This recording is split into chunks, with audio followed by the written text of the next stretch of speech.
Ngayon nag-o-offer na ng guarantee letter ang DSWD. Pwedeng-pwede na rin siya magamit para makakuha ng libreng gamot sa Mercury Drugstore. Pag-usapan natin kung paano nga ba makakuha ng guarantee letter at kung meron ka na nito, paano naman yung libreng gamot sa Mercury Drugstore. By the way, kung first time mo sa channel na to at gusto mo pa ng mga online tutorial videos katulad nito, please click the subscribe button. Sa Mercury Drugstore at maging sa Generika, pwede makakuha nga ng gamot kung meron kang guarantee letter mula sa DSWD. Dito sa guarantee letter, nakalagay na rin yung pangalan mo.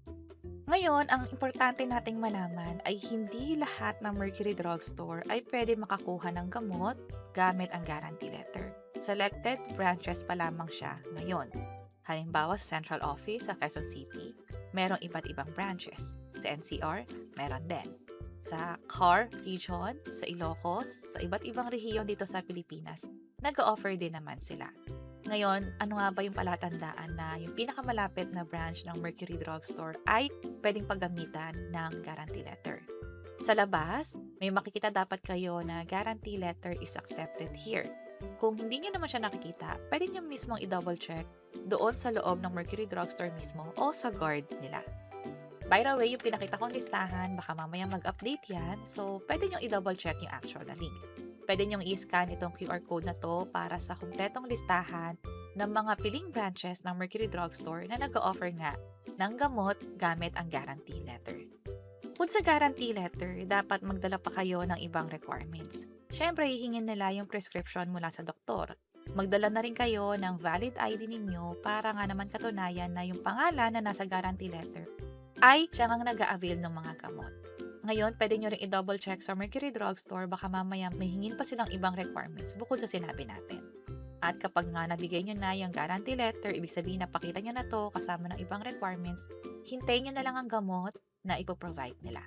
Para naman sa iba na wala pang GL or guarantee letter mula sa DSWD, ito naman yung mga requirements na hihingin para sa hospitalization or medical assistance. Ang pinakamahalaga dito ay yung prescription para sa gamot lalo kung nag-a-avail kayo ng medical assistance.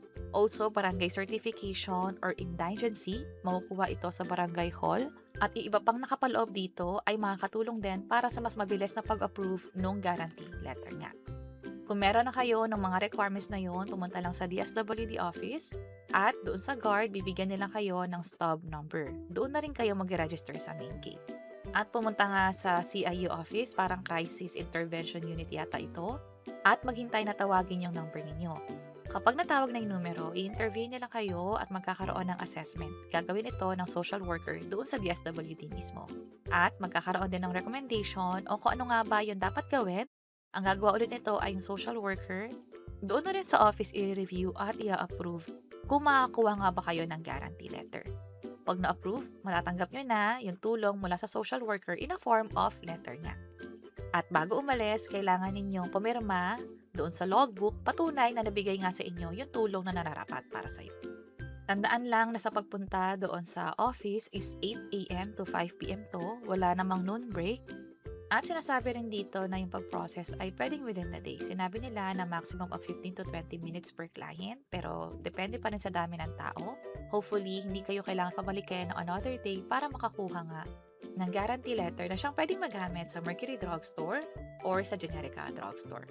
And that's it. Sana nakatulong tong video na to. Kung oo, pakiclick ang like button at para sa iba't ibang mga tutorial videos, pwede nyo i-check yung mga nasa baba. Sana makatulong. See you sa next videos.